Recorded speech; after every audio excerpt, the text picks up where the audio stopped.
Last month, the HHS-IG issued a report revealing the gravity of challenges that hospitals have faced during the coronavirus crisis.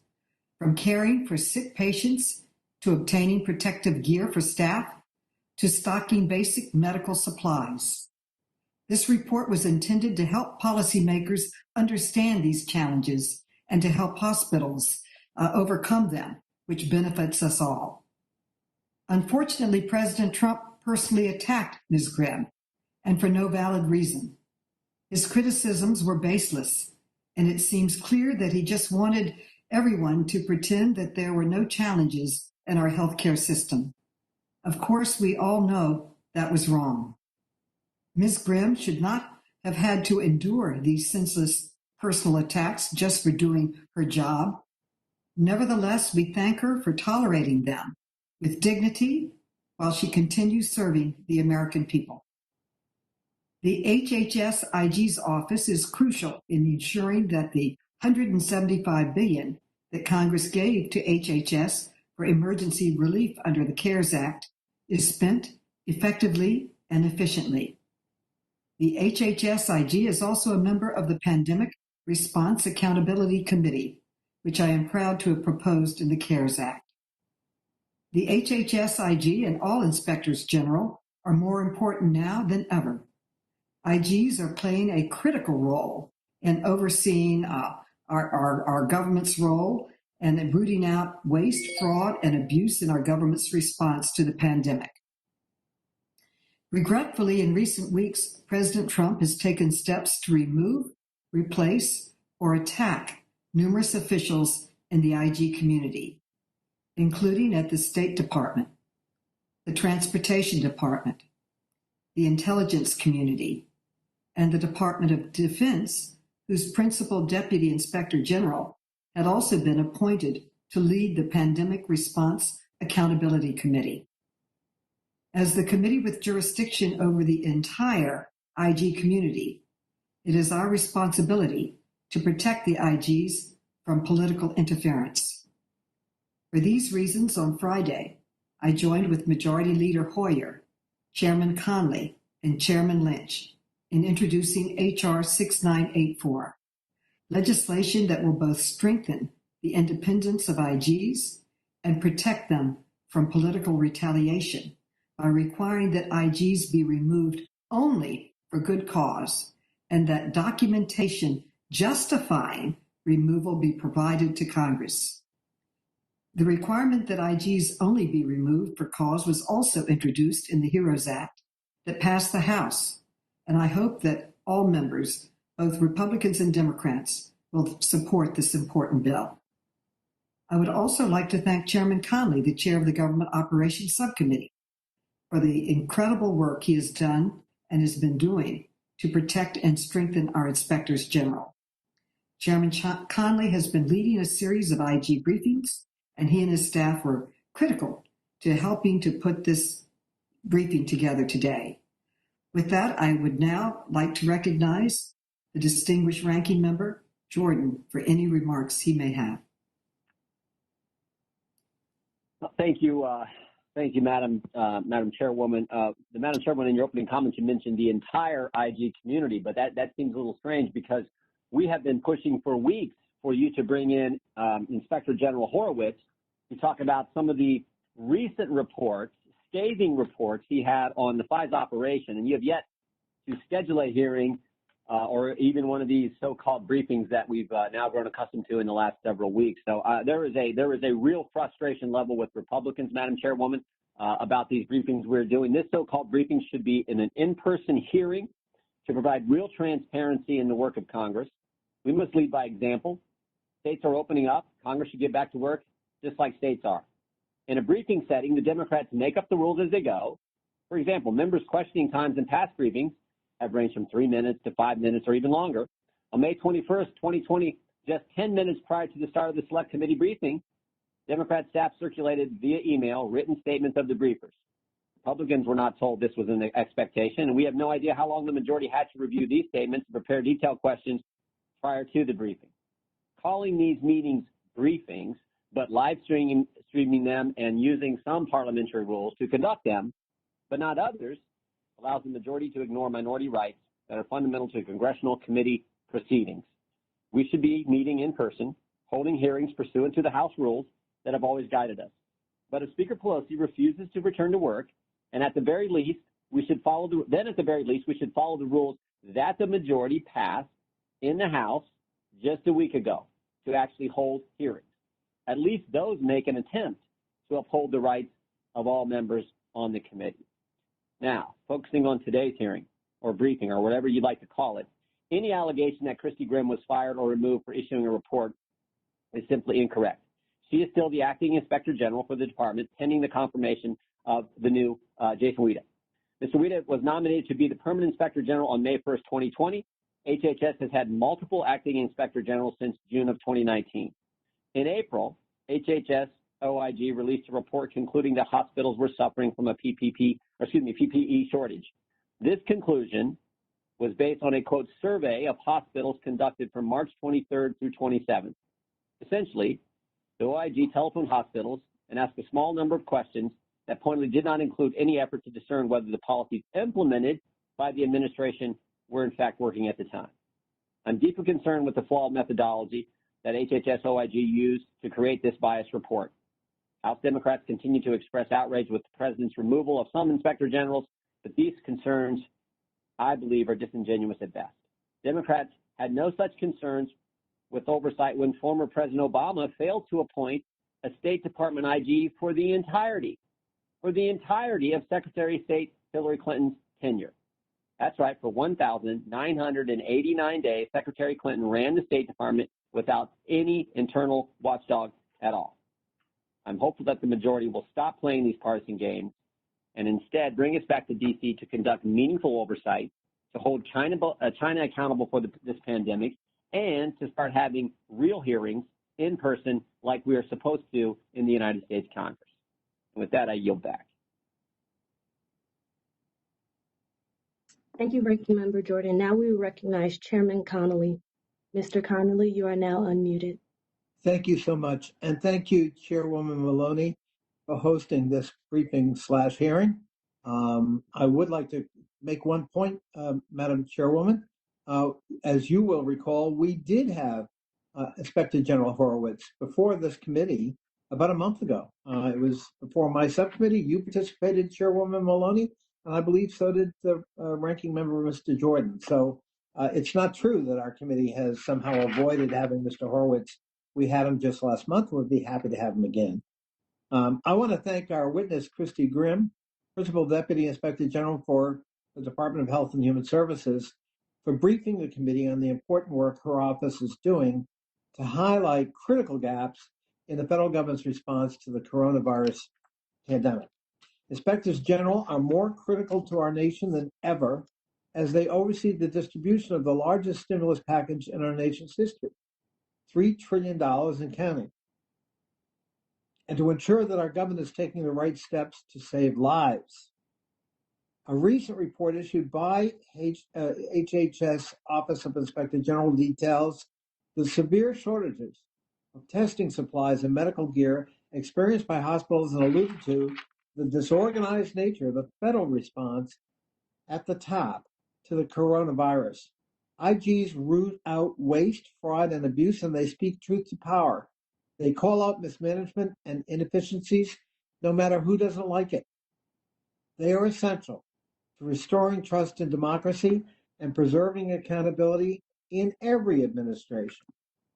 That's why we must stop this administration's attacks on the IG community and highlight their work. IGs do more than save taxpayer dollars, although they return $22 for every $1 we invest in them. They help restore confidence in our leaders and our agencies, and they ensure transparency and accountability for every dollar it's appropriate. In this pandemic, the IG at HHS will play a critical role in conducting oversight of the government's response to the coronavirus. Stimulus legislation passed by Congress provided $175 billion in emergency funding relief for HHS to distribute to medical providers. Anti-fraud and auditing work from Ms. Grimm's office will help identify any waste and any fraud with respect to the distribution of these funds. Anti-fraud and auditing work from her office helps identify any problems we may incur. And with $175 billion and probably more to come, there's going to be some. Ms. Grimm announced that her office plans to review numerous aspects of the response to and preparation for the coronavirus pandemic, including testing, health and safety preparedness, and operations of the National Strategic Stockpile. All of these reviews are important for the public as well as for Congress to understand what went wrong, what can be done to better be prepared for the future. As a statutory member of the Pandemic Response Accountability Council, PRAC, established by the CARES Act, the IG at HHS will lead the Council's Health Subcommittee and play a leading role in developing the PRAC strategic plan. Congress must do all it can to ensure that the IGs are able to conduct their work free from political retaliation at the presidential level or any other level, and for reporting on waste, fraud, and abuse. I'm proud to join the Chairwoman Maloney, to introduce legislation that will do just that, strengthen the independence of IGs and protect them from undue political intervention and removal. I'm glad this legislation includes a higher threshold for termination of an IG and requires the administration to provide to Congress documented evidence supporting any decision to remove any IG. I'm also proud to sponsor bipartisan legislation to hold IGs more accountable through increased transparency on the committee charged with investigating wrongdoing within the IG community, known as SIGI. We protect IGs because they're sources of accountability and credibility. With those protections, we also must ensure they're purer than driven snow. Ensuring the independence of inspectors general and their ability to work free from political retaliation is the best way to safeguard the trillions of taxpayer dollars that will be spent in response to this crisis and the recovery we know will follow. With that, I yield back. Thank you, Madam Chairwoman. Thank you, Mr. Connolly. I will now recognize our briefer for her opening remarks. Ms. Grimm, you are now recognized.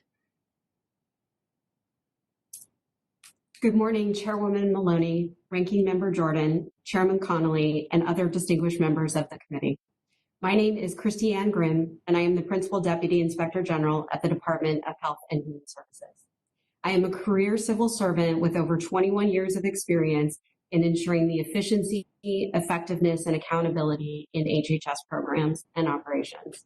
On behalf of the over 1,600 professionals of the HHS OIG, I appreciate the opportunity to brief you about our oversight of the department's COVID-19 programs and funding. The global COVID pandemic creates unprecedented challenges for HHS and for the delivery of healthcare and human services to the American people. Nearly 100,000 people have died, many more are seriously ill, and the effects are being felt in every corner of our country. HHS is the lead agency responsible for the public health and medical services response. It is a monumental responsibility with life and death consequences. HHS is performing a vital role that covers areas such as vaccine development, testing, and guidance for staying safe, but also deploying medical volunteers to the front lines of healthcare, working with state, local, and tribal governments to plan for and respond to surges, and directing billions in federal funds to bolster care and services for those most in need. In conducting oversight of this pandemic, we are drawing on our long history of overseeing the department's emergency preparedness and response activities, including responses to hurricanes, other natural disasters, and prior infectious disease outbreaks like H1N1 flu and the Ebola virus. OIG uses expert staff and sophisticated technologies to carry out this work. In addition to performing our oversight, we share our analytics and technical assistance with HHS officials to strengthen program integrity and management practices. We coordinate our work with key partners, including the Pandemic Response Accountability Committee, federal, state, local, and tribal entities, and the Government Accountability Office. Later today, we will be posting to our website our strategy for oversight of HHS's COVID response and recovery. Our strategy has 4 goals. 1, protect people. 2, protect funds. 3, protect infrastructure. And 4, promote effectiveness now and into the future. To date, we have 14 COVID-related reviews posted to our public work plan with dozens of additional topics in development. It is our hope that this work will help inform decision makers, including the department and Congress, as they respond to COVID and prepare for the future. Our first goal is protecting people. HHS programs touch the lives of all Americans, and our strategy therefore starts with protecting people. Our efforts here are wide-ranging and include health and safety reviews, combating fraud schemes, and issuing information and guidance to the public. In early April, we released our first report about the impact of the pandemic on healthcare, results of telephone interviews with hospitals from across the country for the period of March 23rd through March 27th. We were prompted to conduct this survey because we had prior experience with a study of hospital preparedness following the Ebola outbreak. We used the same random sample of 400 hospitals to collect information about challenges in responding to COVID, mitigation strategies hospitals were using to address challenges, and how the government could best support hospitals responding to COVID. The report provided quick and reliable data from the ground to HHS, its operating divisions responsible for oversight and support of hospitals, and to Congress. It also shared practical strategies hospitals reported to us that other hospitals could use in their own responses, including tips about managing patient flow and bed capacity and helping hospital staff access childcare. This was the first of many ongoing and planned audits and evaluations focused on protecting people during the pandemic, including reviews of the strategic national stockpile and COVID laboratory testing. Additional focus areas will include nursing homes, child care facilities, and unaccompanied alien children. We know from experience that fraud schemes proliferate during emergencies as greedy perpetrators exploit fear and confusion to steal. It is despicable, and it is happening during this pandemic. Scammers are targeting scared Medicare beneficiaries with schemes designed to steal their Medicare numbers. Scammers offer fake treatments and non-existent vaccines to vulnerable seniors and others. Most recently, they are offering bogus contact tracing. Scammers entice people to click on a malicious link to find out whether they have been exposed to COVID. OIG is working aggressively with our law enforcement partners and bringing these wrongdoers to justice. Our second goal is to protect HHS funds. OIG oversight of departmental expenditures has never been more important. As of mid-May, HHS was appropriated $251 billion for COVID response and recovery. Further, Medicare and Medicaid are responding by implementing significant changes to coverage and other requirements in support of patients and the healthcare system. This includes implementing increased funding, such as the 6.2 increase in the federal match for Medicaid. Ensuring accurate payment is critical to our mission, and OIG's planned work will address contracts, grants, and other program payments. This past Friday, we added a new audit to our public work plan that will determine whether the $50 billion in the general distribution from the Provider Relief Fund was correctly calculated and distributed to eligible providers. We are also working to protect funds in collaboration with Inspector General community partners serving on the Pandemic Response Accountability Committee. The committee is coordinating holistic oversight of federal funds appropriated for the COVID response across agencies to deliver to the American public greater transparency and accountability for federal dollars. Our third goal is related to cybersecurity. We seek to protect the health IT and data infrastructure that is critical to ensuring an effective response, including research. Our fourth goal is to protect the effectiveness of HHS programs. Of particular interest is the impact of flexibilities offered to providers during the emergency. HHS has waived coverage and payment rules to expedite access to testing and treatments. We are interested in how the waivers affect patients, providers, and programs. For example, we are looking at work examining the impact of expanded telehealth in Medicare. In conducting our audits, investigations, and evaluations, we are mindful of the critical work and safety of frontline providers and department staff. It is not surprising that in the crucible of an emergency response, people trying to save lives and livelihoods accept greater risk and sometimes make mistakes or realize unintended negative effects. Through our reviews, we seek to understand what worked well and what did not to promote the effectiveness and efficiency of department programs. We are balancing the need for robust oversight with minimizing unnecessary burden on providers and program staff caring for communities. As warranted, we are offering deadline extensions, delaying work where access to facilities is unsafe, and adjusting our methods to avoid intruding on care. Recognizing that many Americans have lost loved ones, friends, neighbors, and colleagues, and that others are still bravely fighting, the importance of our mission is clear. We are dedicated to protecting millions of Americans and supporting the healthcare professionals working so hard to serve the public during these trying times. In conclusion, I want to thank the committee for its longstanding and strong support for my office's independent work.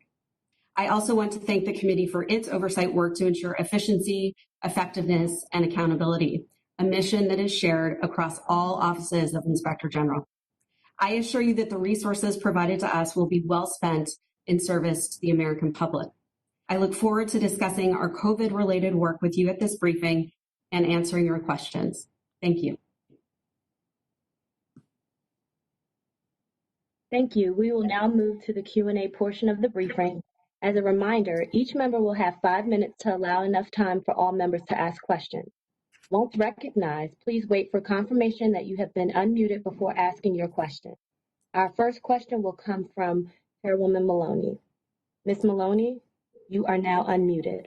Thank you. Ms. Grimm, thank you for participating today and for your extremely important work. I would like to focus my questions on the substance of that work.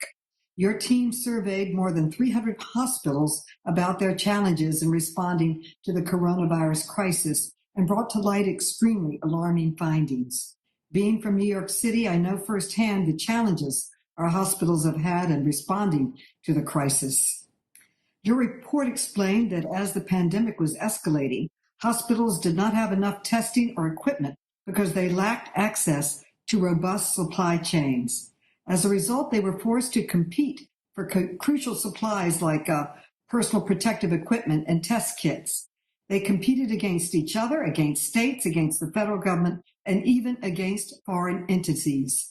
So my question, Ms. Grimm, is, did your survey find that the federal government was doing enough to help hospitals get what they needed to prepare for this virus? Thank you for your question, Chairwoman.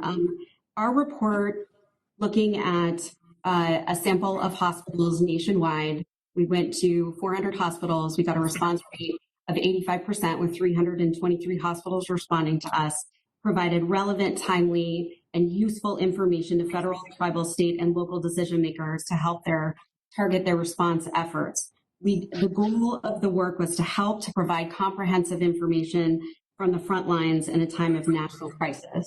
I would note that since the report has been released, the department has taken numerous actions to address the issues that we highlighted in our report. We did find shortages of protective equipment, masks, gowns, and reported expected shortages of ventilators. And as I said, the department has taken steps to address a lot of the issues raised in our report. Thank you. In fact, hospitals reported that, quote, government intervention and coordination could help reconcile this problem at the national level to provide equitable distribution of supplies throughout the country, end quote. What specifically did hospitals want the federal government to do to help them access these supplies? We did, one of the questions that we did ask hospitals is what additional help they needed from the government. And they reported that they would like additional sort of resources related to solvency, that they believed increased costs and lost revenues threatened to disrupt hospital operations. And they also identified problems gaining supplies, the PPE that I had mentioned. And these shortages resulted in some downstream effects because they had to treat patients as though they were presumptive positive, which impacted bed capacity and staff and additional access to masks and gowns and other protective equipment. So let me ask you about testing, which most scientists have said we need to do extensively in order to open up safely. This Congress has added at least $26 billion in appropriations to testings. Did hospitals report that supply challenges made it more difficult for them to conduct adequate testing? You know, testing and access to tests and the time it took to get test results back was reported as a challenge. And again, that resulted in treating patients as though they were presumptive positive, which had several downstream effects on some of the issues that I mentioned related to equipment. Well, I would say, according to your report, quote, you said testing challenges hampered hospitals' efforts to reduce community spread, protect staff, and care for patients. Is that right? So I would note that the methodology for this report was interviews with hospitals, and these are the challenges that were reported to us. We did not go behind and independently verify their responses. These are their words.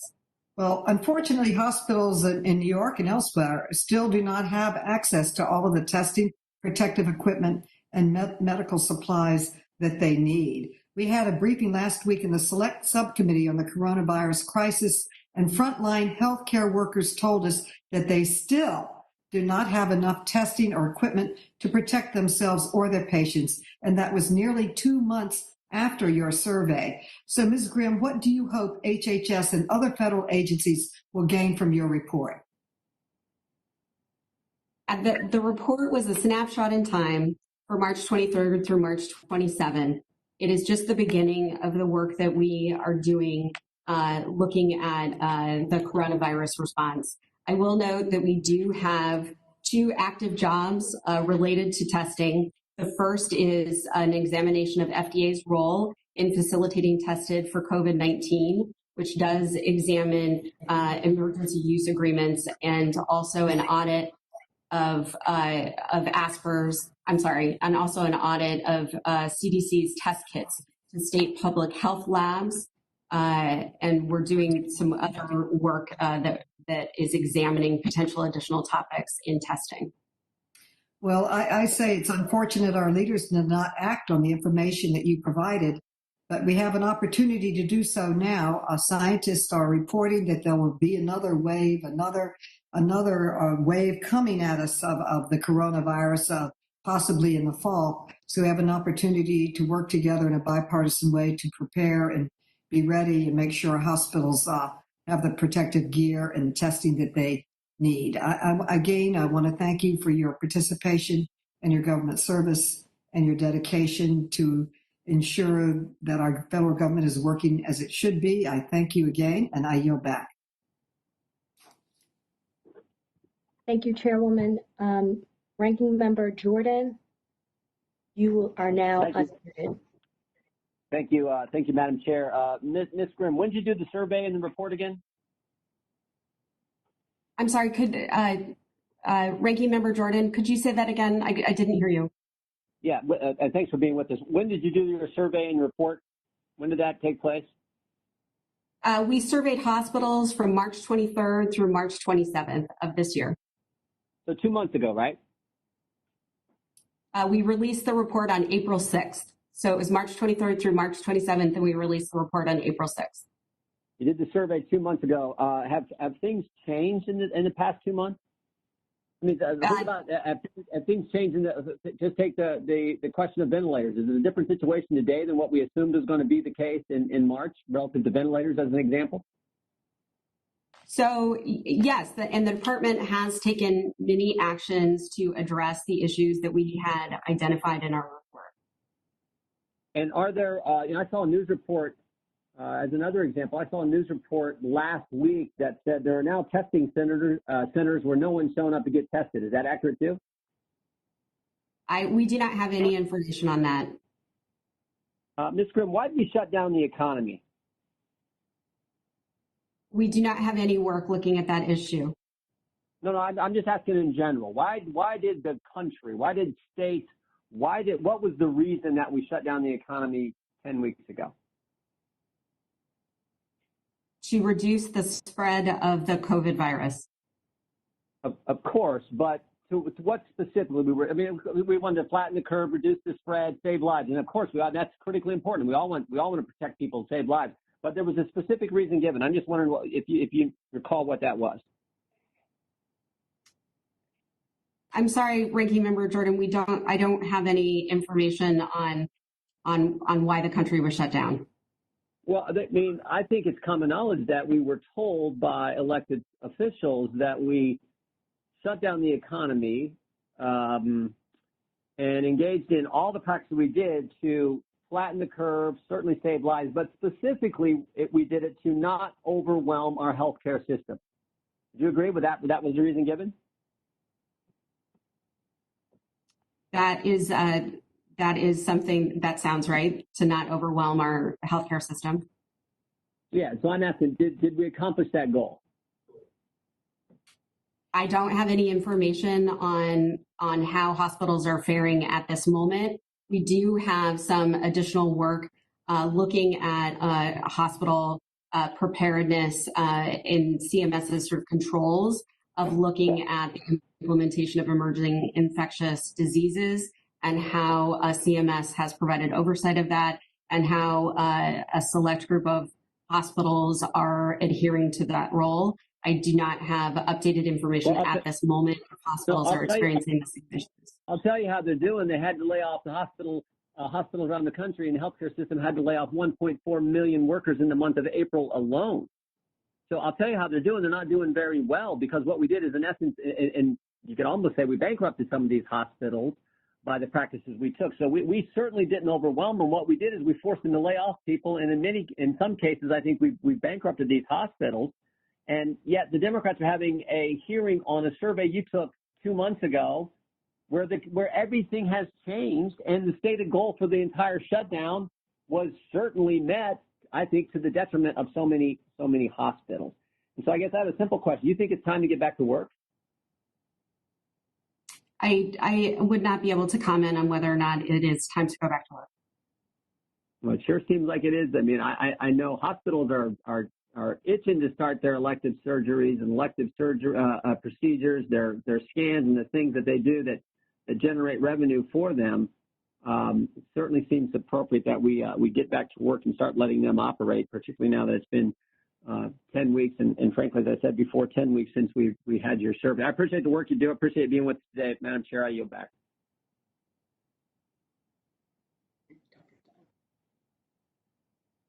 Thank you, Mr. Jordan. Next, we will go to Mr. Chairman Connolly. Mr. Connolly, you are now unmuted. Thank you, and welcome, Ms. Grimm, for the committee.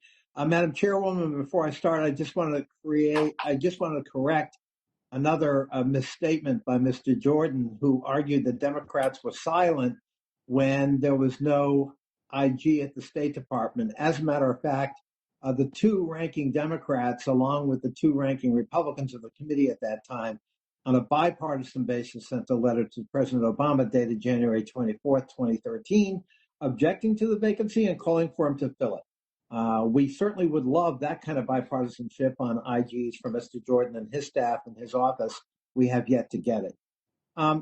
Ms. Grimm, on Friday, it was reported that former White House Deputy Chief of Staff Zach Fuentes won, on a non-competitive basis, a $3 million contract to provide respirator masks to the Navajo Nation hospitals in New Mexico days after he registered his company.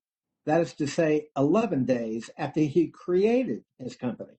They had no prior experience in providing any kind of medical equipment to anybody.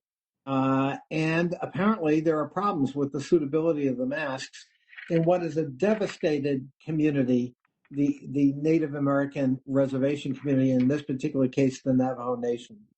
Is your office going to be looking into this no bid contract and how it came about to be awarded? Thank you for that question. Whenever we are made aware of potential improprieties, we would look into that. I cannot confirm the existence of an investigation. We do have work as part of the 14 jobs that I mentioned earlier, looking at the Assistant Secretary for Preparedness and Response operation of the Strategic National Stockpile for Yes. COVID. Yes, but we've talked about waste, fraud, and abuse. Yes. Here is a prime candidate. Don't want to prejudge, but there's something suspicious about awarding a contract to somebody who has no experience, who formed his company 11 days before the award of the contract, has provided unsuitable equipment, reportedly, to just a devastated community, the Navajo Nation. It seems to me a prime candidate for your office to look at, and if you need it, certainly I assume the chairwoman would be glad to write you a letter asking for such an investigation. Let my group be in contact with you after this briefing to get some additional information from you, and we will take a look at that issue. Okay, great. Does CDC fall within your purview? Yes. So are you going to be looking at the failure of CDC, A, to develop a test in a timely fashion, and B, the catastrophic failure of the test they finally did develop to work, costing us almost 2 months instead of using the WHO-approved test? So you're asking about issues related to tests and faulty tests. We don't have information on that yet. OIG currently has 2 ongoing reviews that is focusing on HHS's role in approving and producing test kits.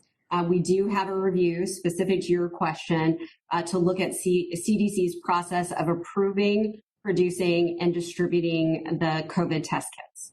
We also have another review looking at FDA and their emergency use authorizations. Clearly, lives were lost because of that failure, and it seems to me that's got to be a primary focus of your work, so that we don't repeat that, and that hopefully we can learn from those lessons in moving forward with rapid testing and rapid responses, because this pandemic is not over. Chairman Connolly, we would love to come up and brief you on our work looking at CDC testing. Okay. You're also going to be looking at the national stockpile and how well it worked and how we managed it and how we distributed from it, right? Yes. Will FEMA be part of that investigation? Because FEMA ended up distributing stuff from the stockpile, right? Our jurisdiction does not currently extend to Homeland Security and to FEMA, but it would examine potential coordination with FEMA, and we're considering other reviews and in contact with Homeland Security to potentially do something jointly. I think that's going to be important, Ms. Grimm, because the stockpile may fall within your purview, but the distributor was FEMA. And you've got to be able to get into FEMA to understand, well, how did you make decisions about distribution? I can remember in the first month of the pandemic, my state, Virginia, which is still a hotspot in Northern Virginia, especially where I live. I mean, the number of cases, new cases, and deaths are still going up here. And yet when we asked for PPE and other equipment, we got 7% of what we asked for. Meanwhile, as I recall, the state of Mississippi got over 100% of what it asked for. So that kind of gap really raises questions about judgment, fairness, equity, or just plain incompetence. But we need some answers about what were the formulas used and why were certain decisions made or not made, and how can we try to make sure we replace that system with something that's predictable and equitable and based on need. So I would hope that you do everything you can to incorporate at least FEMA's distribution role from that stockpile so we have a better handle on those issues. Because again, lives were at stake and lives were lost because of bad decisions made at that time.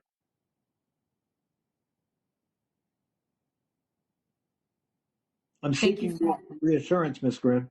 I'm sorry, your screen froze, Chairman Connolly. I'm sorry. No. I didn't know if you were still talking or not. Yes, I hear your point. I know that there is overlap. There's a continuity of role issue in looking at both what happens with ASPR and with FEMA, and you're looking at how to get answers on coordination, and I will take that issue back and see what we can do. My final question, if I have time, Madam Chairwoman. Chairwoman Maloney and I have written a bill that would prescribe how an IG might be removed and require more stringent and robust methodology with respect to that and criteria that would have to be met, including documentation.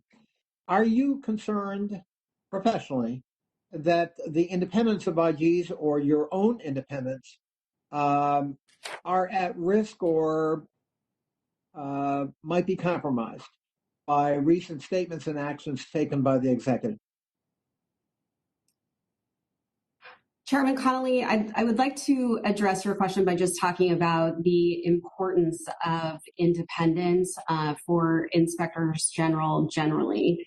I view, and the community views, independence and effectiveness of an IG as a key safeguard for the programs that we oversee. It's a cornerstone of the IG Act, and it is a foundational element of the work of any IG. It's what allows us to bring our objective judgment to bear on problems without worrying about whether those that run the programs are hearing what they want to hear or what they want to see the programs be doing. That we follow the facts wherever they lead. We are impartial in what we do, and really anything that is done that could impair independence, I think, compromises the effectiveness of oversight of programs on behalf that are there to serve the American public.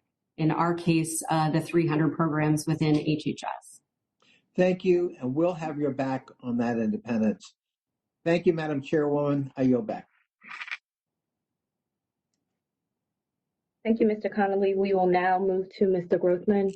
Mr. Grothman, you are now unmuted. Okay, thank you. You can see me. I have a few questions.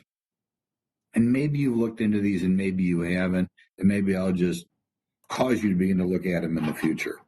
There have been a lot of criticisms as far as the government response to this pandemic.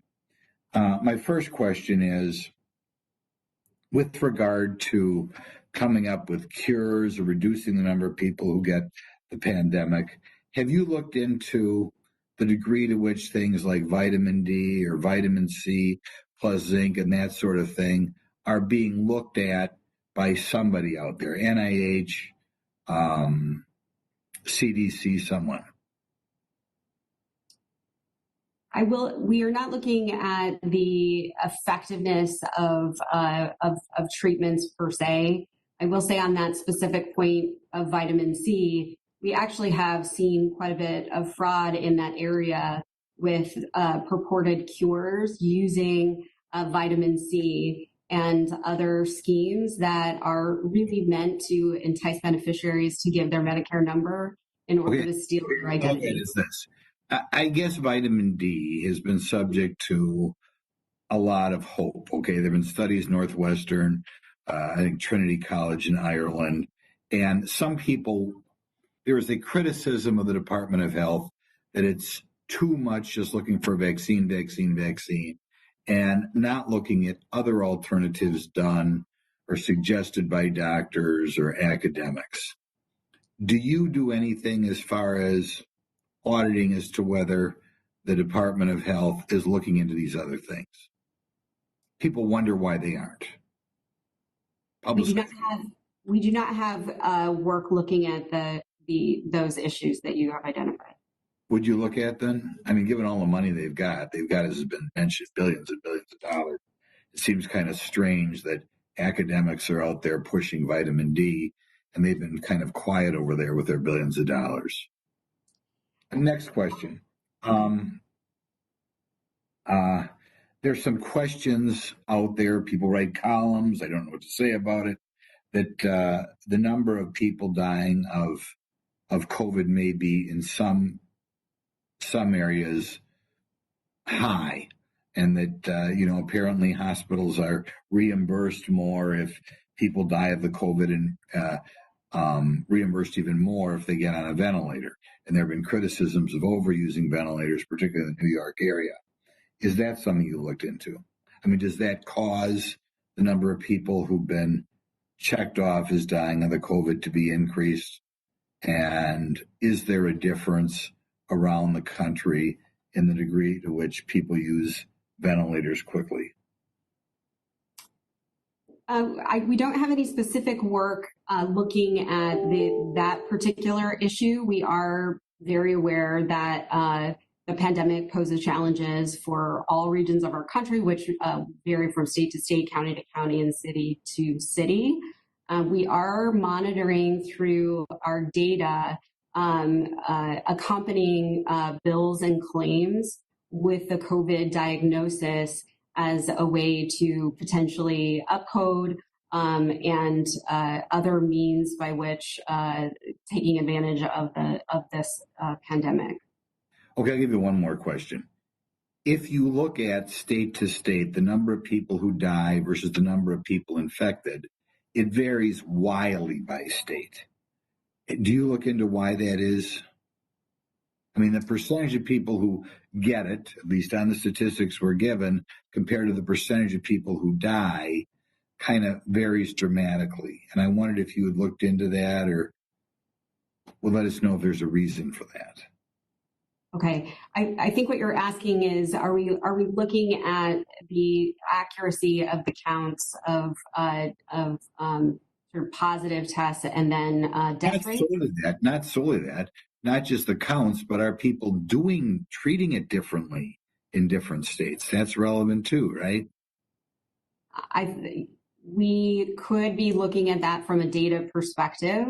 If it could be helpful, we could come up and brief you on what data we do have and hear more about your concerns and try to figure out if there's a way from a data perspective that we could be able to get you some information. Okay, thank you. I'd like to meet with you sometime. And the point I'm trying to make is that if the protocol in hospitals vary from state to state, maybe that's one of the reasons why so many more people are dying per case in some states than others. I mean, it's not like a 10 or 20% more. It's like over twice as much or 3 times as much more.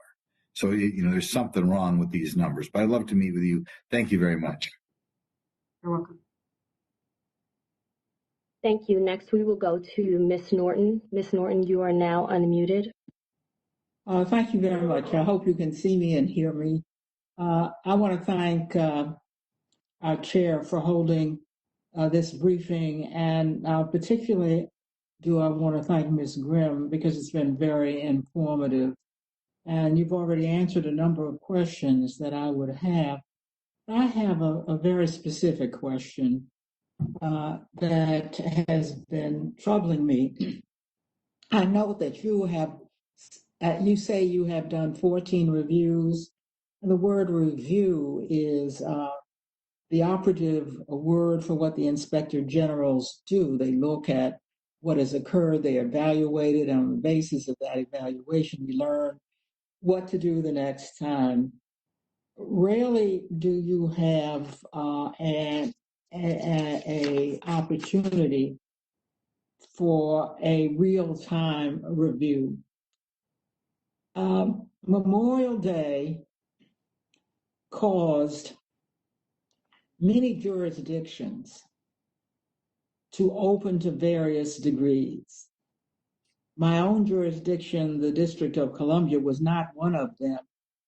In fact, it is not opened at all, but it has postponed the opening based on the CDC guidelines of a very narrow, as I understand it, very narrow reopening until Friday, and is looking, of course, at the effects of the virus before doing it. So in effect, Ms. Grimm, what you have is a real-time experiment going on. Huge differences based on decisions to reopen now occurring in 50 states. I'm asking more as an academic question. You haven't been asked to do this, but given your expertise, would not it be useful to take a period in time, let us say a 1 month period, during which these reopenings occurred, to analyze in real time what the effect has been, so as to inform us about reopenings in the future? I recognize you have to narrow it down to certain kind of elements, but I'm asking, now that you have this real-time experiment going on, because this is an unprecedented matter and people didn't know what to do except to abide by the CDC guidelines. And the president has already indicated that he thinks people should go ahead and reopen. But we don't have any guidance, and I'm asking you whether it would be appropriate, given that we're the Committee on Oversight, to seek some guidance being on what amounts to a real-time experiment as jurisdictions reopen. Thank you for your question, Congresswoman Norton. We do not have work that is looking at the effects of reopening. I will note that Johns Hopkins website does identify new cases and deaths every day, and that information is largely available to the public. We do not have any work in that space right now. And I understand you don't have any work, as I indicated. I'm wondering whether there is any way to take advantage of what amounts to a real-time experiment. It's not as though jurisdictions are opening for just any reason. They're under a lot of pressure to open.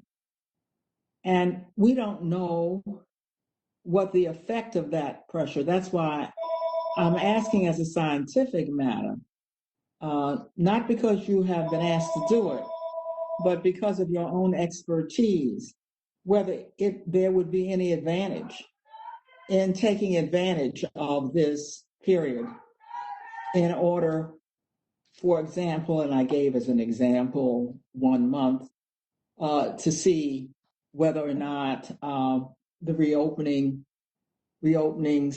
matter according to when they occur. I do think that there would be value in seeing what the effects across different states and conditions would look like. We do not have plans at this moment to do that work. Thank you very much, and I want to say to Chairman Maloney that I think this is too ripe an opportunity for us not to take advantage of. It's a Committee on Oversight with nothing left but the frustration of the American people, with reopenings occurring in all 50 states and on Friday in the District of Columbia to various degrees, with no data to know from hindsight whether reopenings matter would not. I'm asking the chair to look into whether or not there would be a way for the committee to take advantage of this period of reopenings across the board, regardless of CDC guidelines, to learn from for the future. And I thank you, Madam Chair, for this opportunity. Thank you, Ms. Norton. We will now go to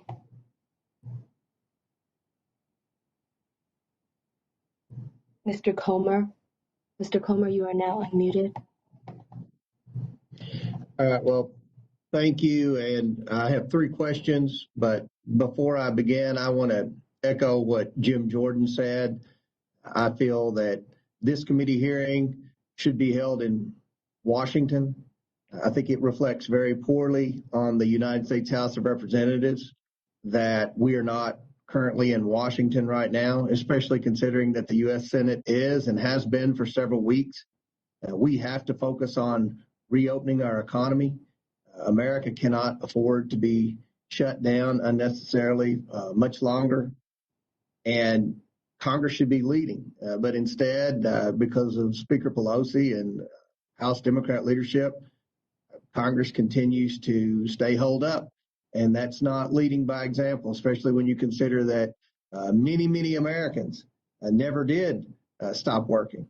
We had essential workers, and not just in the healthcare occupation, but also in many industries across America, never stopped working.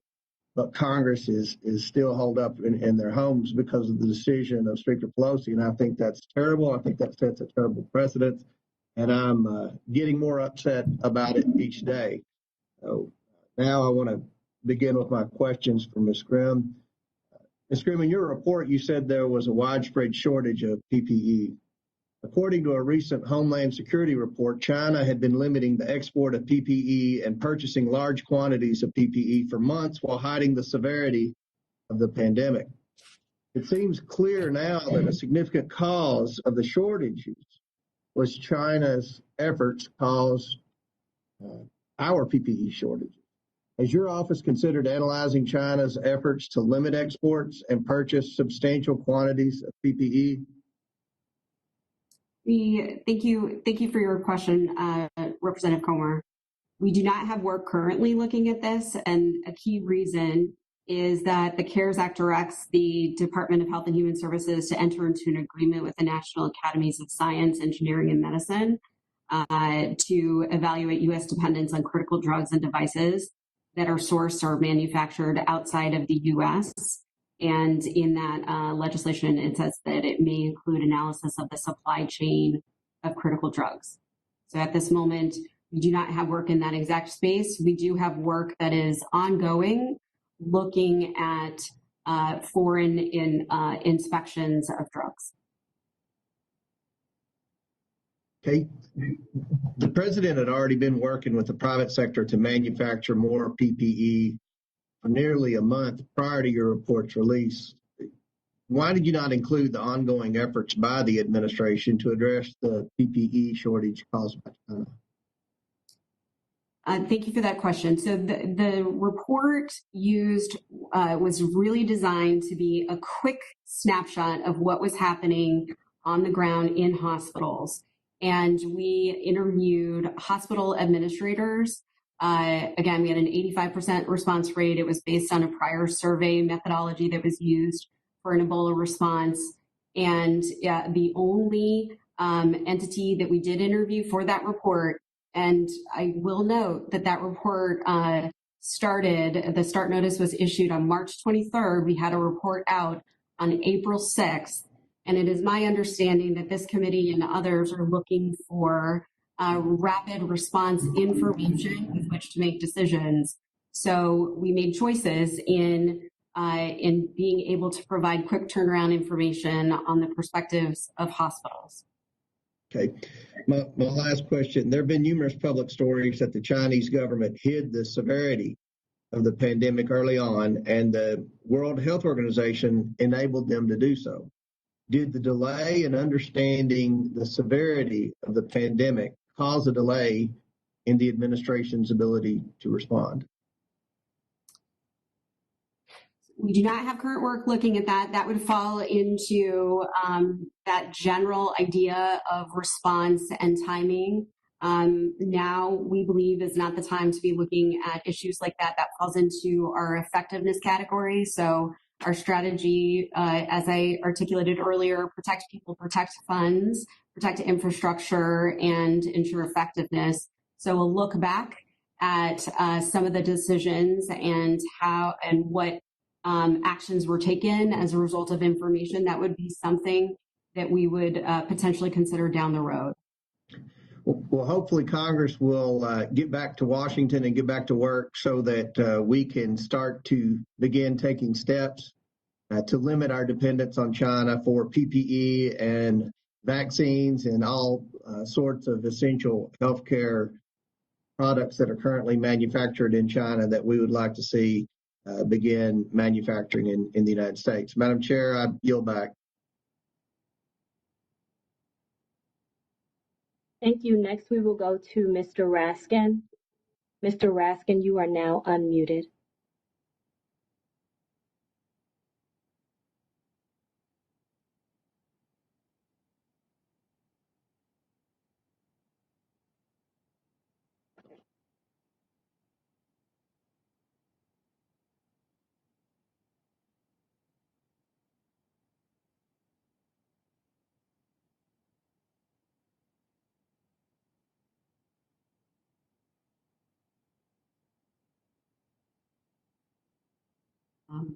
If there's a question being asked or a statement being made, I cannot hear it. Okay, I think Mr. Raskin is having some technical difficulties. So we are going to move to Mr. Sarbanes for now. Mr. Sarbanes, you are now unmuted. Ms. Grimm, can you hear me? Yes. Excellent. So I found this description of inspector generals, which I just wanted to read real quickly. A U.S. federal inspector general is the head of an independent, nonpartisan organization established within each executive branch agency assigned to audit the agency's operation in order to discover and investigate cases of misconduct, fraud, and abuse, and other abuse of government procedures occurring within the agency. And I just read that because, frankly, I don't know that a lot of members of the public actually know what an inspector general does, but also because that description emphasizes a point that you've made and that a lot of my colleagues have made, which is how critical the independence of your work is to the result we seek, and that you're really acting on behalf of the public when you conduct that. And that's why these protections that we've talked about in terms of how the inspector generals operate, how in this instance you operate, that you're able to maintain that independence, be protected against retaliation and other sort of political maneuvers. So we're going to continue as a committee to insist on your independence, and we thank you for carrying out your job with that particular mission in mind.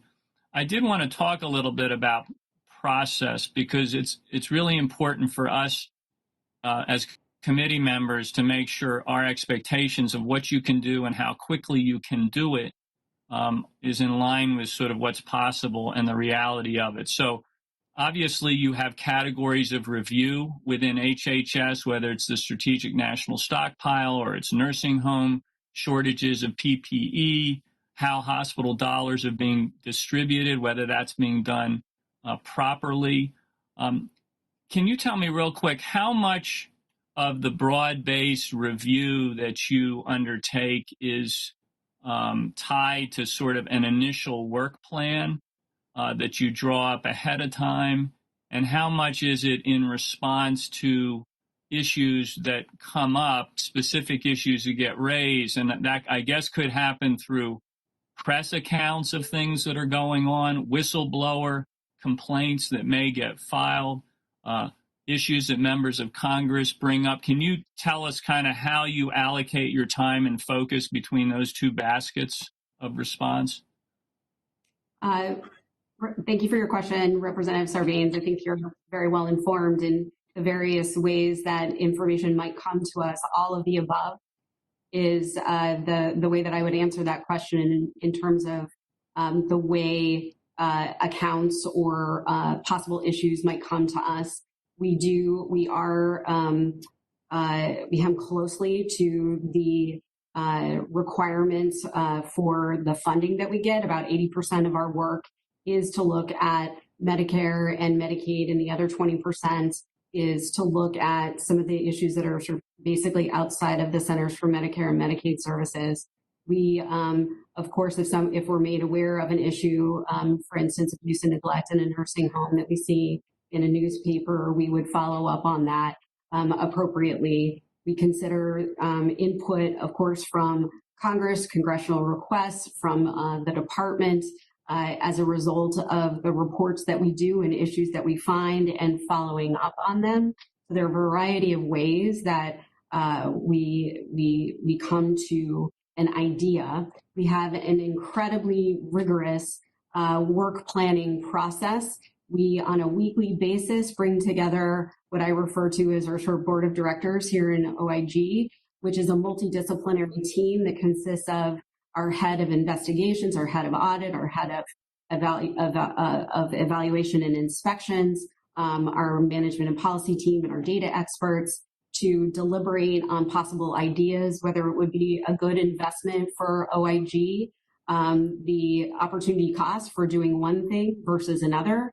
As you know, we have, south of $400 million in order to oversee now with the CARES Act, close to $2.5 trillion. So we do have to make choices for the kind of work that we do. You raised another issue. Let me ask you a question. So let's just take the example of some hot topic. Something comes up, there's been a news story, and members of Congress are concerned about it. We flag it. I assume the method is that we bring it to the Committee of Jurisdiction, in this case, the Committee on Oversight and Reform. The committee translates its interest in having you address this issue of whatever that hot topic is. What happens then in terms of your ability to respond? And then when you do generate observations about this or findings, and what's the fastest time frame one could expect that kind of, and obviously it will vary, but err on the fastest way you could turn around something on a very specific concrete issue. And then when you generate your findings inside, where does that go? What's kind of the chain of command for reporting that up? And then out to the party that originally inquired, in this case, a committee, because I think it goes to the independence question. We're very nervous based on things we've seen over the last couple of months that there will be undue pressure, influence, et cetera, exerted. So I'd like to know, how do you respond to a hot topic? How do you generate your observations? Where does that go, as it were, internally within your agency before it can then come to us? And what's the fastest time frame we could expect? And with that, I'll yield back once you answer that question. I would be hard-pressed to identify a faster product than the hospital preparedness report. That was one of our sort of faster products. Other examples of fast turnaround products include fraud alerts, early alerts. If we're finding immediate jeopardy during the course of our review, like looking at nursing homes, we would alert the public. We always alert the department before we release a report to the public. We have data briefs on things like opioid use. And in some instances, we release sort of our formula for how we do our work so that other states can learn from it. And an example there is our sort of toolkit on opioids, which we have released broadly for other states, for instance, to use. The process, when we have a report in draft, if it has recommendations, we are required to get input from the department that we oversee for recommendations. And so we, of course, do that. That takes time to do. We consider input on our recommendations, and we typically ask 30 days for a response to our reports. Sometimes it's faster that we ask for comments. And then we have a very sort of arduous review process internally to make sure that we are adhering to our professional standards and that the quality standards are met before it is released.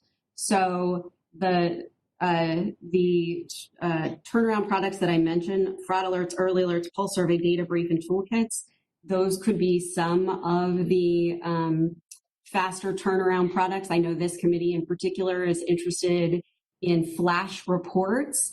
I have to say that it depends on the topic, it depends on the data, it depends on the availability of staff. If you're asking, to do an on-site survey of nursing homes, which is something that we're doing as part of our coronavirus response work, that takes time. And we need to make sure always that we meet our professional standards of conduct before we publish a report. I hope that answers your question. Thank you. Next, we will go to Ms. Miller. Ms. Miller, you are now unmuted. Thank you. And thank you, Chairman Maloney. And thank you, Ms. Grimm, for being here today. I do want to echo my colleagues' frustration on how we are conducting business. I think we belong in Washington, D.C. We were elected to be in Washington, D.C., and I think we should do a better job. We can figure out how to have these committee meetings. I also think that we can all agree that we have taken the response to the pandemic almost on an hour-by-hour and day-to-day basis. Situations on the ground can change very rapidly in a matter of minutes almost, and our first responders and our medical centers have learned to evolve rapidly. This report was released at the beginning of April, and its findings were sourced at the end of March. There's been a significant amount of improvements that have occurred since this survey and the report's release. You know, we drastically increased our production of PPEs through the Defense Production Act, and quite frankly, the American people have risen to the occasion. Many of my colleagues have situations in their own districts where companies have stepped forward and are producing things to help us through. Ms. Grimm, are you doing appropriate comparisons of the data that you have in the same type of time frame that you picked this first batch to put it in perspective? This is just a snapshot. Correct. It is just a snapshot. And I appreciate your question, Congresswoman Miller. I acknowledged at the beginning of the briefing that the department has done a great deal to address the issues that were raised in the hospital preparedness report. Steps to address protective equipment, ventilator shortages, including by entering into contracts under the Defense Production Act. They've also addressed hospitals' financial shortcomings by approving advance payments to Medicare providers and distributing relief funding. There has been a tremendous amount that has been done since that snapshot report, March 23rd through March 27th. I just feel like it would be a fairer comparison if you did use the same data requirements, and if you're doing it every 2 weeks, to show how we have improved as we've gone along. Because, I mean, this pandemic, none of us have had this kind of experience before, and to see how we have improved. Anytime you do any kind of action or any production that is brand new, at the end, a company or a government, you look over what you've done, and you go through the woulda, coulda, shouldas as you go forward, but you also notice what you did well, what you didn't do well, and how you can improve. Do you think the administration has taken actions to increase testing capabilities? We don't have work looking at We don't have work looking at increases in testing capabilities, the supply chain of testing. So it would be challenging for me to speak to that authoritatively. What I will say in response to your question, my briefing today, I am desiring to talk about our 14 ongoing COVID reviews. We have work looking at how funding is, what oversight is happening with funding. We do have work looking at testing, at CDC's process of approving, producing, and distributing COVID test kits, the review of FDA's emergency use authorization. We have work looking at nursing homes, life and safety issues in nursing homes, how they have responded in terms of the safety protocols that they put in place, work looking at the stockpile. And we do have follow-up work looking at CMS. It's not follow-up work, but work on hospital preparedness, looking at CMS's internal controls over hospital preparedness. The report that we did on March 23rd through the 27th that was published on April 6th was the right report to do at the time, given where we were at. We do not have that exact methodology happening, looking at hospitals as follow-up. We have other work that we have moved on to do, but I acknowledge the department has taken steps to address a lot of the issues that were raised in our report. And I think that's fair. In my town of 50,000 people, we had free testing this past weekend, and I know the health department was disappointed. The first day, only 600 people showed up for free testing. So, we're all learning as we go on, and, I appreciate what you're doing, and I think we just need to be fair and continue to get better at what we're doing. I yield back my time. Thank you. Thank you, Ms. Miller. Next, we will go to Mr. Raskin. Mr. Raskin, you are unmuted. Thank you very much. Ms. Grimm, thank you for your report and your presentation. It's May 26th, and we have now lost nearly 100,000 Americans in this pandemic crisis. More Americans than we lost in the Vietnam War, the Iraq War, and the Afghan War combined. We have 38 million Americans thrown out of work, unemployed right now as a result of this crisis. 1.5 million of our people have contracted the disease at some point, and the numbers might be as much as double that because so many people have not been tested who actually ended up getting it. I can only regard with amazement some of the self-righteousness of some of our colleagues. When Obama was president, we had a pandemic crisis with the Ebola crisis, and we lost 2 Americans.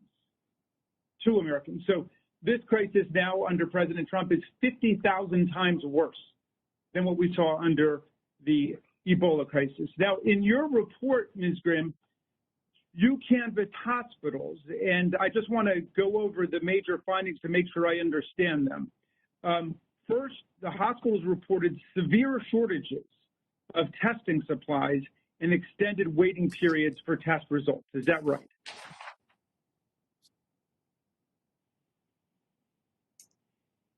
Hospitals reported their most significant challenges centered on testing and caring for patients with COVID-19 and keeping staff safe from infection. Okay, I mean, I'm just quoting from the report that there were severe shortages of testing supplies and extended waits for test results. I see widespread shortages of PPE, difficulty maintaining adequate staffing and support staff, difficulty maintaining hospital capacity, shortages of critical supplies, materials, and logistic support, citing IV therapy poles, medical gowns, linens, toilet paper, cleaning supplies, and so on. Now, did you make any conclusions as to why they were experiencing these chronic shortages, these severe shortages in the materials they needed to respond to the crisis? No, we asked what their challenges were. We asked how they were dealing with it, and we asked what they needed for assistance, for federal assistance. Gotcha. So you had a limited scope there. So are you going to look into the question of whether the HHS or CDC have actually been directing the allocation of these resources? Are you going to look at the question of how the supply chain is broken down? We don't have work at this moment looking at supply chain issues. While we do have work that is going to be looking at an audit of the Assistant Secretary for Preparedness and Response operation of the Strategic National Stockpile. So we are looking at that aspect. Okay, so in your survey, the hospitals, in addition to obviously they're wanting the government to meet these severe chronic shortages across the board of the materials they need, you also found that the hospitals, and I'm quoting here, wanted government to provide evidence-based guidance, to provide reliable predictive models to help them prepare for the crisis, and to and to provide a single place to find the information they need, like a centralized repository of information. That little fact just jumped off the page for me. In other words, there's no single place where the hospitals can even go to find out about any of these issues, about either what the best public health science advice is, what the guidance from the government is, or how to break through the complexities of the supply chain? We did report that that's what hospitals were telling us. And if there's, generally one outstanding recommendation related to emerging infectious disease, it does touch on the need for coordinated guidance. Yeah. Well, look, I'm assuming, because there was nothing in the report about, but I will ask you whether any of the hospitals were complaining about the Chinese government interfering with their ability to obtain the supplies that they wanted. It seems like some of our colleagues want to try to now point the finger at China, which is fascinating to me because I count at least 37 different statements by President Trump in January, February, March, and April praising the Chinese government and defending the performance of General Xi here. So there's a lot to fault with China's performance in this matter, especially their suppression of the truth early on and the doctor who was trying to blow the whistle. But President Trump seemed to be defending them and praising their conduct from the beginning. But I'm just wondering, did any of these hospitals actually complain about the Chinese government's inability to provide them with the materials and the equipment that they need? Not that I am aware of. Okay. Well, I just want to say that the hospitals in my district, like Holy Cross Hospital in Silver Spring, which I spoke with, have been complaining precisely of all of the things that the hospitals you spoke with are complaining about: the severe shortages of testing supply, the erratic and inadequate supply chain, the difficulty maintaining adequate staffing, and so on. Is there any reason to think that any of these hospitals were lying to you? No, I do not believe that hospitals were being misleading in providing us with this information. And has anybody questioned the veracity of their statements to you? There have been generally voiced concerns about the veracity of the findings, but we did not independently go behind and verify, but that's the detail that was provided to us by hospitals. Well, thank you for your hard work, and I yield back, Madam Chair. Thank you, Mr. Raskin. As a reminder, and to ensure all members have a chance to ask their questions, members are asked to adhere to the 5-minute question limit, please. Next, we will have Mr. Keller. Mr. Keller, you are now unmuted. Thank you, Madam Chair. I'm disappointed that we have not resumed normal committee activities in person and under proper protocols. Congress has proven it can do business in person with proper social distancing and hygienic measures. Several House committees have held in-person hearings during this pandemic, and COVID-19 should not be an excuse as an abdication of our responsibilities and removing minority party rights, but that is just what the majority has done. These briefings have become nothing more than a way to skip normal order, cut Republican members out of the process, and further politicize a pandemic that we should be all working together to stop. I would just say that while I appreciate Ms. Grimm being with us virtually, she has not been sworn in to give her testimony. I hope to have committee business done in person, following committee rules with sworn-in witnesses going forward. The one question I would ask is when I hear people talking about, it was earlier, I think it was Chairman Connolly was saying about the percentage or the amount of material that was asked for, and then what the percentage of it they received, like they asked for so much and they only got 80%, and some asked for so much and got 110%. What did they actually need? And I think that's what we should be focused on, not what somebody asks for, but do they actually get, like Governor Cuomo asked for a lot of things, but turned out he didn't need them. So are we planning on, when we look at how things are allocated, did everybody get what they needed to take care of the people they have, and did some people just request more than what was required? Is there any plans to actually look at how the needs were met without putting other areas in jeopardy by not having supplies available? Thank you for your question, Representative Kaufman. It is a good question to think about what existed at the ground level and what was needed and what was actually done with that supply.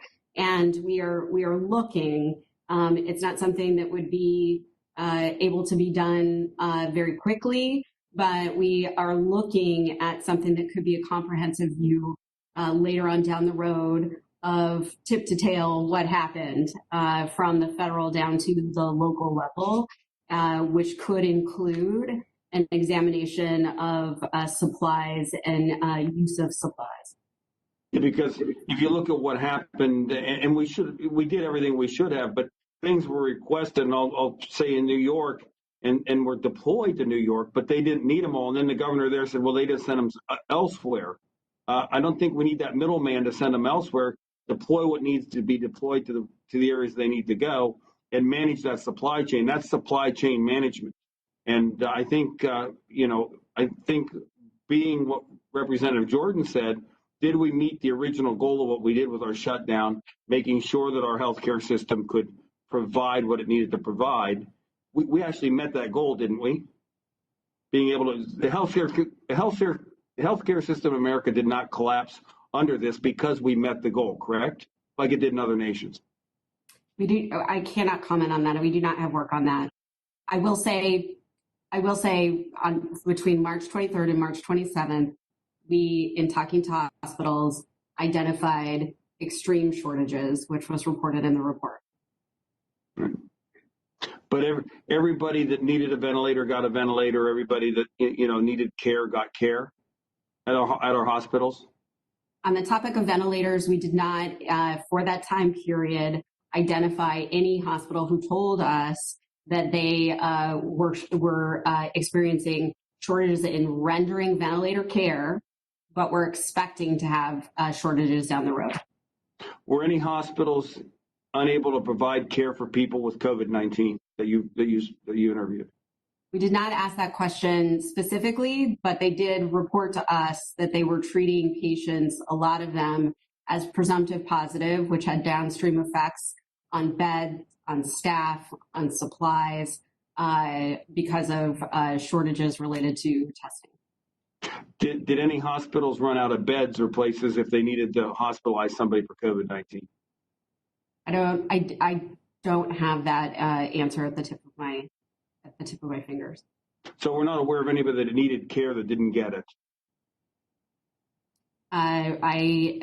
We did not ask that question in that way. But if we're trying to find out how we did as an agency to provide care for American citizens and people that might have COVID-19, wouldn't they be good questions to ask? So again, that report was meant to be a quick turnaround product. We asked 3 questions. What challenges are you experiencing? What are your mitigation strategies? And what do you need? Okay, I yield back.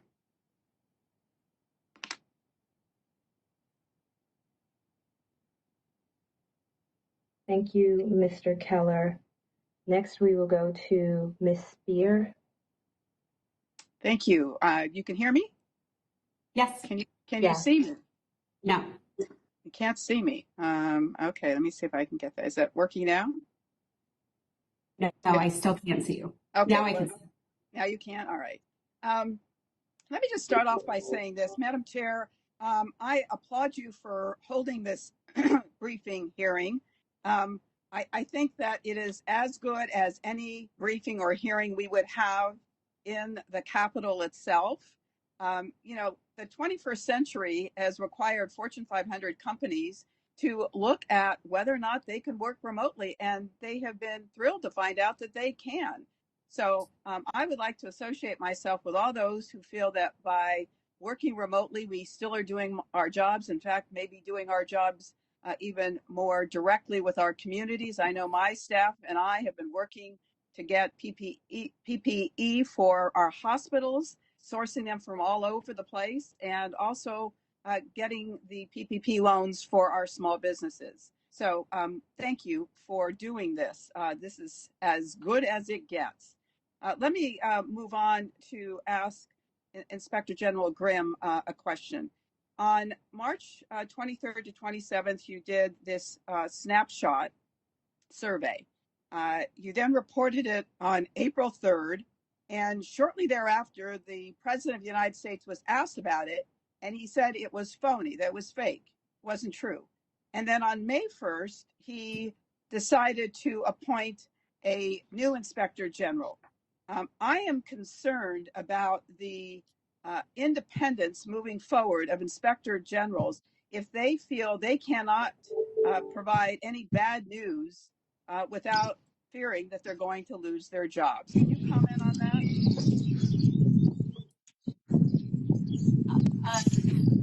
So a couple of points that were raised there. We have been preparing for an Inspector General since the last presidentially appointed Senate confirmed Inspector General retired in June of 2019.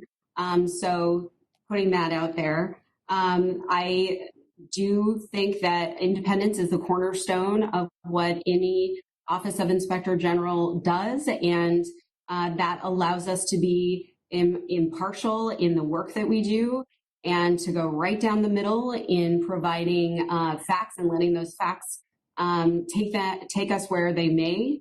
And it is a critically important element of any Office of Inspector General. All right. So you don't think there's a chilling effect if you say something or do something that is offensive to the president, that you will be removed from office?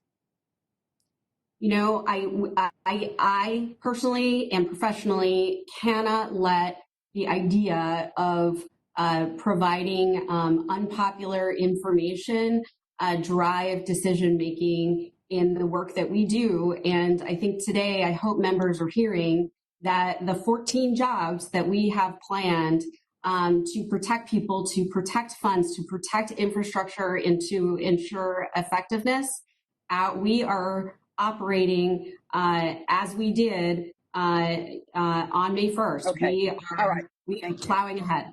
Let me move forward with an issue area. We've had 118,000 residents and staff at nursing homes that have been infected, and 19,600 who have died. That's almost 20% of those who have died from the coronavirus.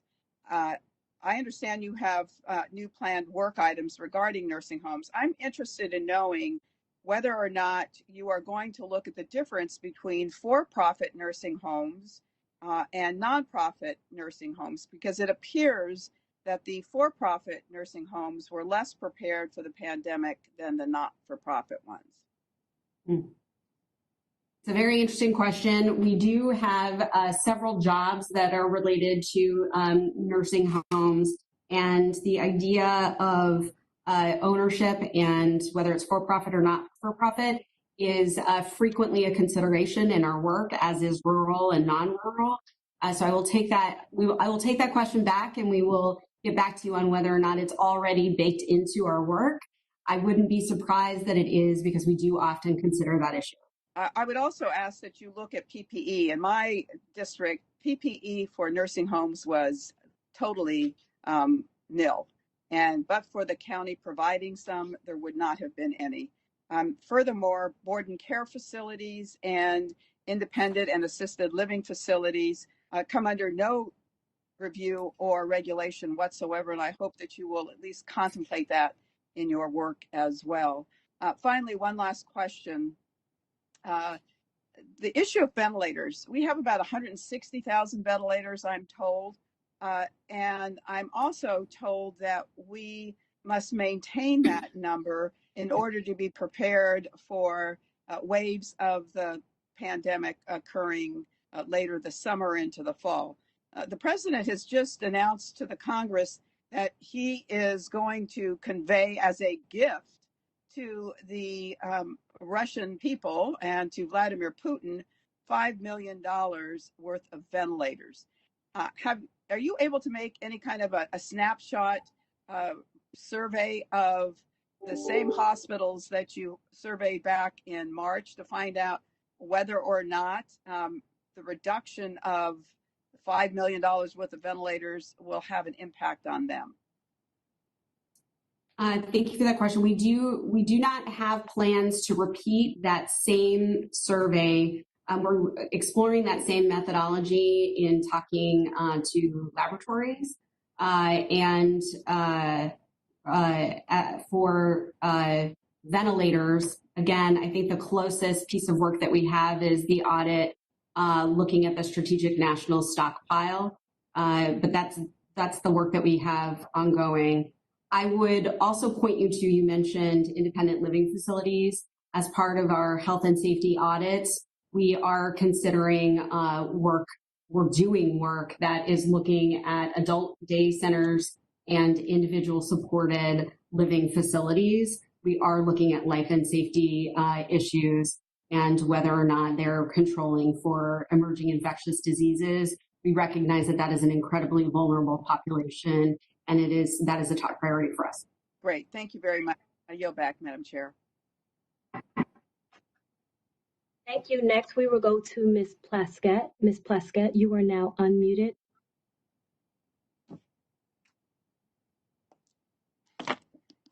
Thank you. Can you hear me at this time?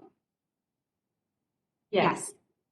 Hi, good morning. Thanks for taking there's been a lot of questions and a lot of information has been conveyed about how the country is responding to this virus and the support that's being given to hospitals and throughout the nation. I'm concerned about those hospitals that are very rural. And while we have seen an immediate request for PPEs and ventilators in those areas that are more metropolitan, are you all keeping aside those things that you believe will be necessary if there is an increase or if the numbers increase in areas that we have not seen already in the United States? Well, OAG does recognize that the pandemic poses challenges for all regions, but it does vary from state to state, county to county, and city to city, and issues related to urban and rural. We are looking at how some of the expanded capabilities that CMS is allowing, including telehealth, have sort of impacted patient care. In particular for rural areas, looking at audio-only telecare. And we're, as I said earlier, mindful of urban and rural issues in a lot of the work that we plan and that we do. So I'm, of course, going to bring it home to the Virgin Islands, where we're concerned, of course, if we should have a surge in cases or there be a second wave. Our Department of Health and our governor have done a good job in making sure that there's been sufficient social distancing, taking care of our elders. So we've not seen a large number of cases.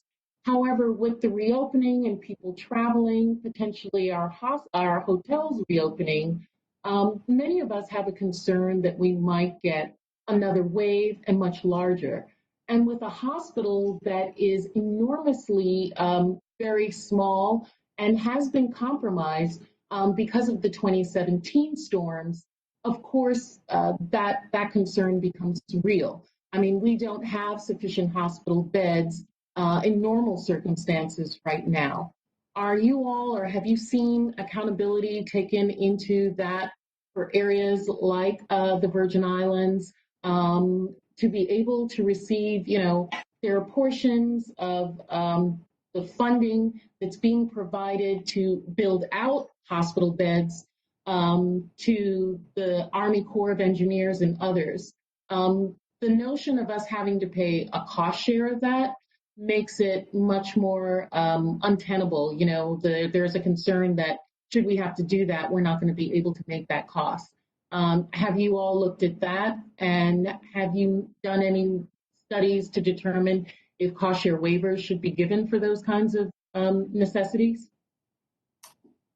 So we are doing an audit of CARES Act provider relief funds, the distribution of the $50 billion to healthcare providers, and whether or not those calculations were calculated correctly and funds distributed appropriately. So we are looking at that. I will tell you, As you may know from the snapshot report, the 23rd through the 27th, we did hear from rural hospitals their concerns about not being able to meet patient care needs. There was a quote in the report that there's no mothership there to come and save them.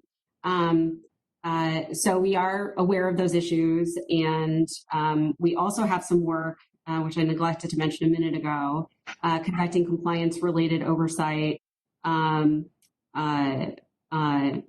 Oh, I'm sorry, I just mentioned that. I apologize. The compliance-related oversight in the payments, the provider relief fund. We are looking at that, which would touch on some rural issues. Great. So with that discussion and the cost share, can I ask, so certain hospitals, as you're aware, certain hospitals in the United States, including children's hospitals, cancer hospitals, rural hospitals, and those located in the territories, continue to be paid by Medicare solely under a reasonable cost-based system that predates the Medicare hospital's inpatient prospective payment system, the IPPS, established in 1982, or what we know as TEFRA. So TEFRA hospitals, like the Virgin Islands, were ineligible for outlier payments under the CARES Act. And this is an IPPS add-on payment for COVID-19 patients during an emergency period. However, if a TEFRA hospital's inpatient operating costs exceed its ceiling, hospitals paid under TEFRA may request a payment adjustment for those costs. Both U.S. Virgin Islands hospitals' reimbursements are based on years 1982 and 1996, where those rebasings were done respectively after major hurricanes. And both of our hospitals have requested a new base year because current costs of inpatient care at both hospitals are not comparable to the costs during those base years of 1982 and 1996. Do you know what that status for that request is? And will the cost, should there be an increase or a surge in COVID cases, make that more untenable for us? I do not have any information on the status of that. Our work generally as an oversight entity, because we don't administer the program, would be to look at whether rules are being followed, whether there are inefficiencies potentially in the way reimbursement might be structured, but we do not generate those policies. We audit or evaluate against existing rules. So would you then be able to do an audit to determine if those base years that we have are in keeping with the costs of what's happening of inpatient costs in the Virgin Islands now? I think we can take that issue back, certainly, to our auditors to see if there's work that relates to that specific issue and potentially sit down with you. Okay, we'll follow up. Thank you. I have no further questions. Thank you, Ms. Plaskett. Next, we will go to Ms. Tlaib. Oh, thank you so much. I don't know if folks can hear me. I really appreciate this. Thank you to Chairwoman Maloney for this as well. I want to, center a lot of what we're doing. We always talk about review and oversight, but I think it's really important to bring our districts in the room and the people that are outside of the halls of Congress. I just want you all to know, as of 2 days ago, I know my city of Detroit, had over 10,000 cases and over 1,300 deaths. Wayne County alone, outside of the city of Detroit, which is the largest county in the state of Michigan, had over 9,000 cases and just over 1,000 deaths. I say that because I remember being in committee and asking Dr. Fauci if there was going to be 1.5 million people that are going to contract COVID. He said, I don't know where you got that information from. That's not true. I think we've surpassed 1.3 million now. And again, I want to center this in why oversight is so critically important. And we can do this in a way that keeps us all safe. Because like me, like many of you are mothers, caretakers of your elderly parents and others. So we can be able to do the job that our folks sent us to in this way and do it very effectively. The question I have for you, Inspector General, is, one of the things that's happened with HHS's distribution, they call it the Provider Relief Fund, is that HHS reported that it distributed $50 billion to facilities and providers across the country based on their prior Medicare reimbursements and share of net patient revenue. When we took a deeper dive in my district on this particular issue, HHS had distributed about $30 billion in the first batch of Public Health and Social Services Emergency Fund.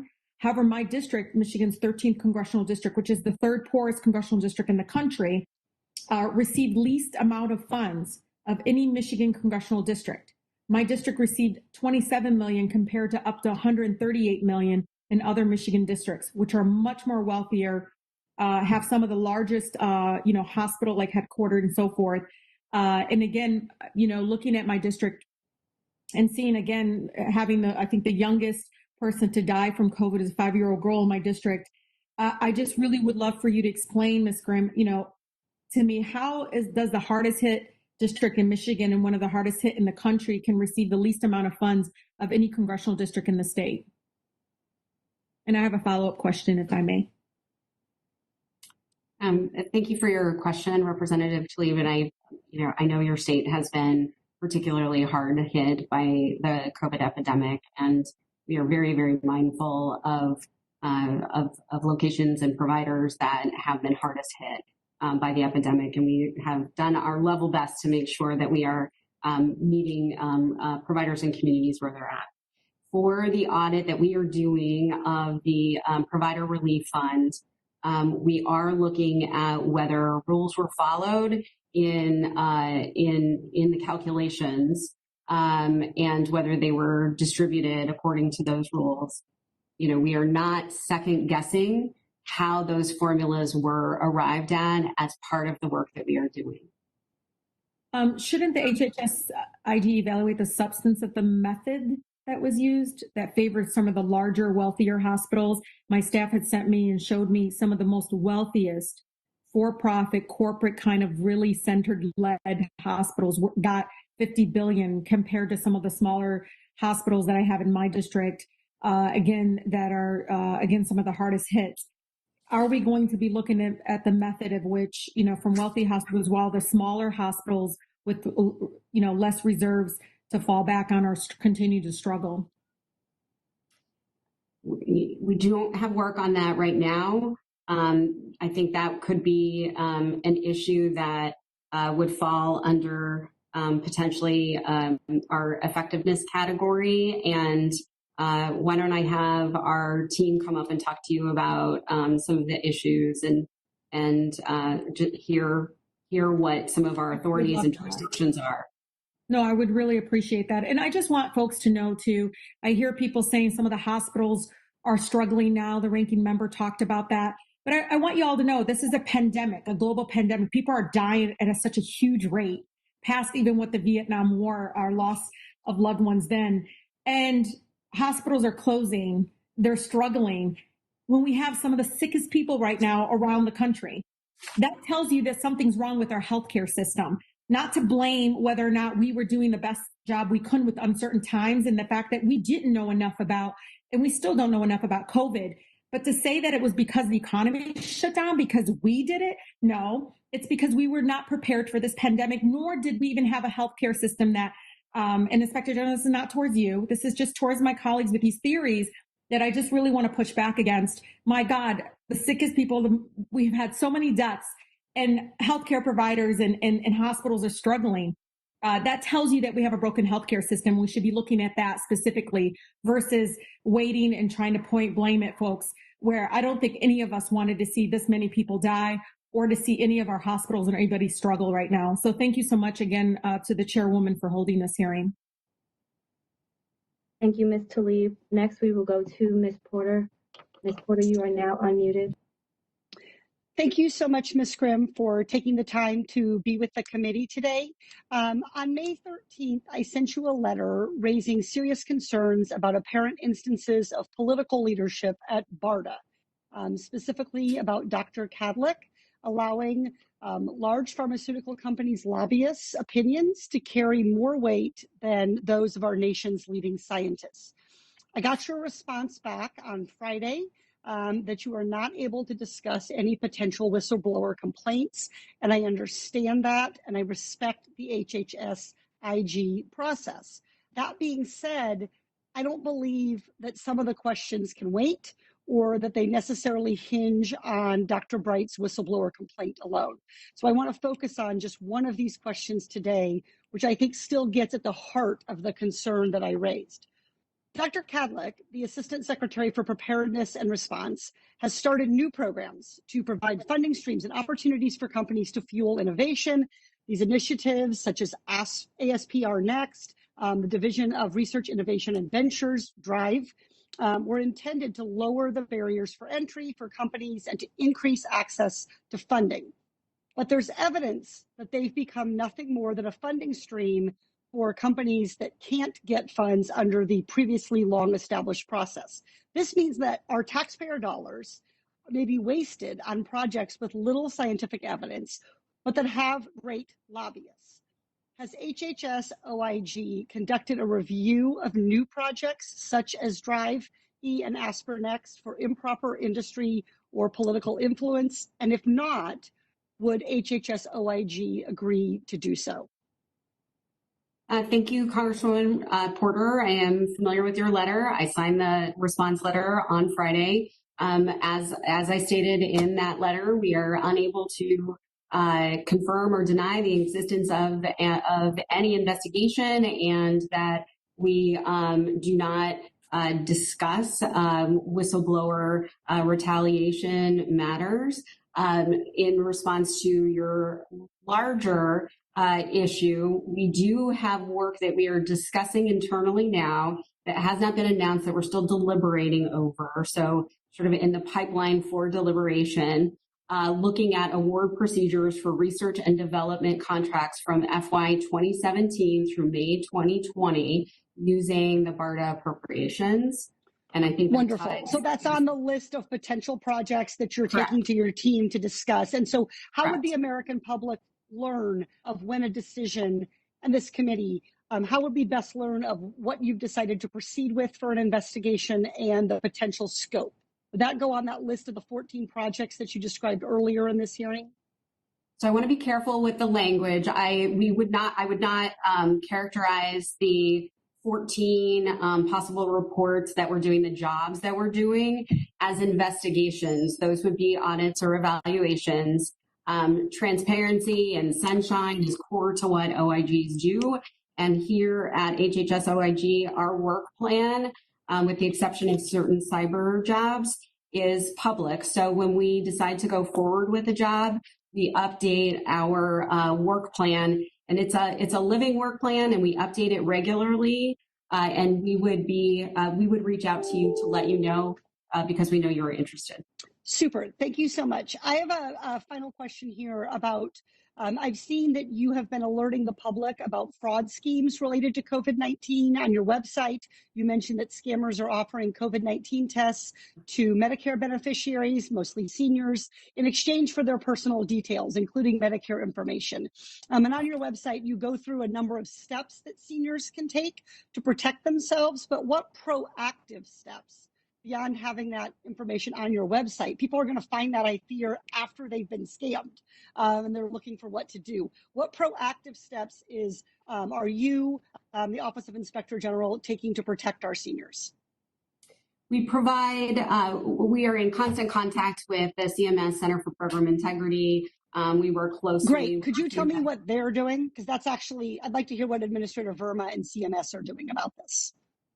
Well, the first thing that any campaign related to protecting beneficiaries, it's a phrase that's been used for decades. It's guard your card, which is essentially never share your beneficiary number. And now there are new numbers that are not linked to Social Security numbers.